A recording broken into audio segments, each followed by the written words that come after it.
Hello Riffraff, welcome back to the channel, I'm Ben. It's the beginning of the week again, so what does it mean? VR and gaming news of the week. I thank Alex, Loris, Kenny and Dario for your contribution. I send you a hug. I also thanks all those who follow and actively participate to the channel, commenting, liking and sharing in other groups and with your friends. Please be aware that YouTube policies have changed. For videos under 8 minutes, ads only run at the beginning and the end of the videos, and there are no more intermediate ads. So if you want to contribute, it's important to watch the entire video and maybe even the ads at the end. Finally, in the last month, more than 400 have subscribed to the channel and just 150 are missing to reach 12,000. So continue to follow and be active, and thank you again for what you're doing for this channel. Now,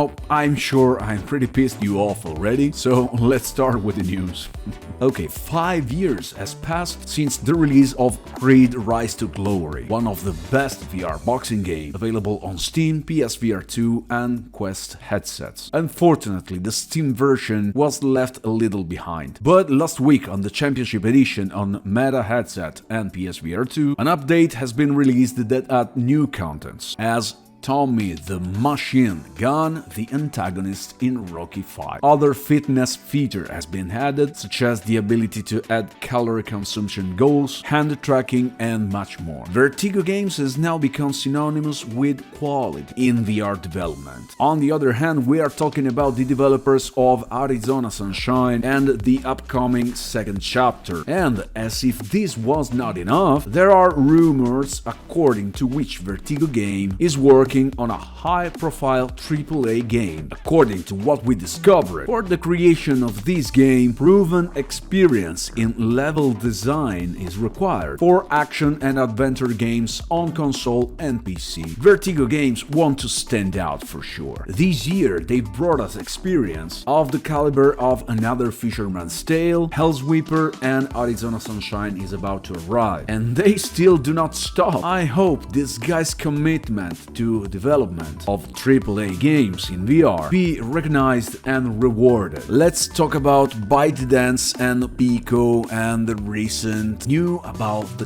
company's future in the VR market. Pico is laying off hundreds of employees and not thousands, as some rumors claimed. These rumors also give rise to a series of new reports, including those who said that Pico was leaving the VR market. In reality, that's not true, because Pico is maintaining the hardware department, while the software one is undergoing changes to restructure the business. However, Zhu Hongwei, CEO of ByteDance, said that growth expectations have not gone as they predicted. And we noticed it too, with Pico 4 have started really well, and which over time has not been able to convince users enough, for example, bringing great games to its library or developing attractive exclusives. And if this was not enough, they also erased the development of what could have been Beat Saber's direct competitor, which is Blitz Rhythm. Also in this case, ByteDance is very secretive about giving information and continue to reiterate its commitment, but only in the hardware sector. Maybe he wants to dedicate into the production of very high-end VR headsets. And finally, ByteDance always promises to provide first-rate services after the layoff, but they flatly refused to answer some questions that were sent to him by editorial staff such as Upload VR. Among these questions, will Pico 4 be able to be used to receive these world-class services? Will I still be able to access my games? Will there still be investment in the hardware sector? What happened to Just Dance? Why would anyone buy a Pico 4 now? And will there be a new headset with XR2 Gen 2 chipset for 2024? If you want to know the answer to these questions, continue following. because if and when they arrive, it's only here that you will find out about them. And in the face of so much alleged bad news for Pico 4 front, last week VRchat has been released on Pico 4, the most used social app in VR, and the one that the most come close to the metaverse of Ready Player One. It's now available on the Pico store. But what makes VRchat so special? The many features, such as hand and body tracking, also through the use of external bases, and the possibility of creating personalized world and avatars, also importing them from external sources. Pico 4 still remains an interesting option, because its features are better than the Quest 2, and its price is lower than the Quest 3, despite having similar features that a development team could still have interest in bringing their products to Pico 4, and we hope they continue to do it. A new in-depth study published by Vertigo Games show us some new aspect of Asgard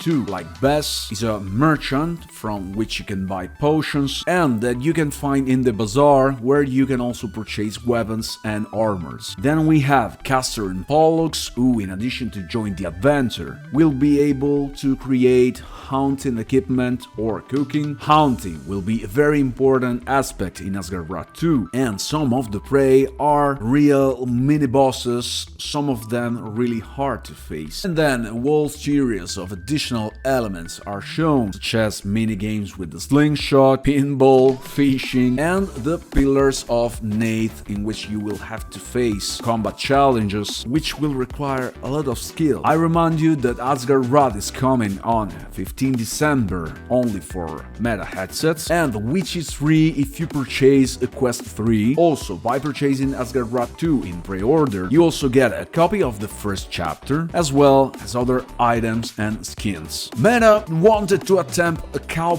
by asking Google to bring the Play Store on Quest, but Google said spades. Did you notice that I said spades instead of dick? Come on, I'm getting better, I just need to try a little harder. Simply put, Meta simply wanted to make developers' lives easier, helping them to bring their Android-based VR applications in VR. The idea was to allow them to be able to directly import APKs automatically without having to make excessive changes. They asked Google for this possibility, but Google said no. So, it's still up to developers to do everything. Furthermore, this collaboration have allowed Android apps that require Google Play runtime to work directly in VR. At the moment, almost all the apps in the Play Store, they can't work, not even if you do the sideload. Now there is one more reason to use Virtual Desktop, and this reason is that now when you run a Steam VR game, Virtual Desktop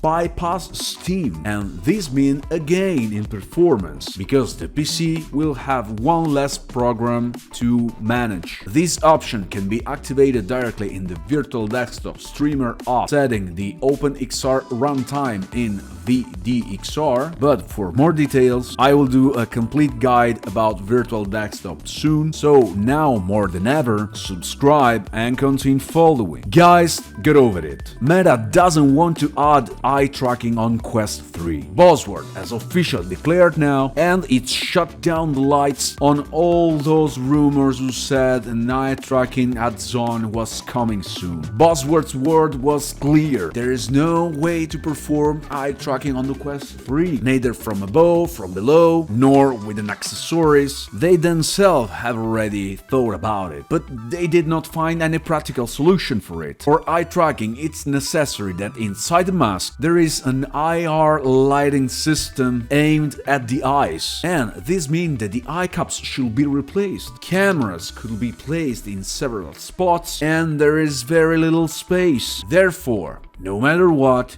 it cannot be done. If you want a Meta headset with eye tracking, get a Quest Pro. Also because the price has now been reduced, and if you have to face the expense for the addition of the eye tracking on Quest 3, you might as well get a Quest Pro straight away, even if you will have to give up the XR2 Gen 2 chipset and the depth sensor. And I mean, you cannot have everything in life, do you understand this? Samsung and Google will work together to create create a XR headset. By the second half of 2024, Samsung should officially announce this headset, which will have micro OLED display, the same one used in Apple Vision Pro, which allow for a compact design while offering very high resolution. This proprietary headset from Samsung, powered by Google, should arrive by the end of 2024 and it could compete with Apple's headset. November 9 is the release date of Demeo Battles, tabletop role-play game in VR and mixed reality, which, unlike the original chapter, offer 1 versus 1 or 2 versus 2 challenges. Developed by Resolution Game and available on Quest and Steam VR, Demeo Battles adds the multiplayer versus that fans of this game have been clamoring for a long time. However, it is an independent chapter. That is, it doesn't need the original game, because it's not a DLC of the original chapter. And you can buy it with 25% discount on the Meta Store using the link you find in the first comment or in the description, where you find the Telegram group with the list of all my games. Join the group, I'll leave you the link in the first comment or again in the description. And the great news for creator, Quest 2 Casting 2.0 is now allow you to record in widescreen, but without cropping the image. First of all, what is Quest Casting? It's a feature that allows you to transmit what you are seeing inside the headset directly to your PC. Until now, for the 16:9 format, the transmission was cropped, as they say in technical jargon. So it was a rectangle crop of the original square shape, so not a true 16:9. However, now the complete image is captured directly in widescreen. There's the only problem though, and is that at the moment is it possible to do this only when the headset is connected to the PC via cable and not wirelessly, which instead still crop the original format. And maybe we can say goodbye to the next Valve VR headset at later date, given that everything that has been said so far about the new Valve device, they were nothing more than the rumors about the new Steam Deck OLED and not about the new headset. Unfortunately, we deluded ourselves and now we are very upset. But not everything is said yet, because during an interview, the engineer, I have to read it, Yazan Al-Hayat and the designer Lawrence Young made some hints about Valve's future plans for VR. They made mention working with APU, miniaturization of PC, and they said that they are still working on VR and they are also pushing the project forward, suggesting that Valve's next headset will support wireless VR for PC, probably a kit, headset plus a living room PC, which is a cross between a PC and a console, with which you will be able to play Steam VR games without the need for a complicated configuration or other compatibility issues that often arise when playing PC VR. The only problem, there are the plans, but nothing is known about the development times of these technologies. Okay, riffraff, this was the best VR and gaming news of the week. See ya in the comments to discuss about the topic covered. I remind you to take a look in the first comment or in the description, where you can find my links to purchase Quest 3, discount on Meta Games, and much more. And if you want, you can also support the channel via the super thanks button. Thank you for watching the video completely. Like, subscribe, and continue to follow. That's all from Ben. See you next time. Greetings, riffraff.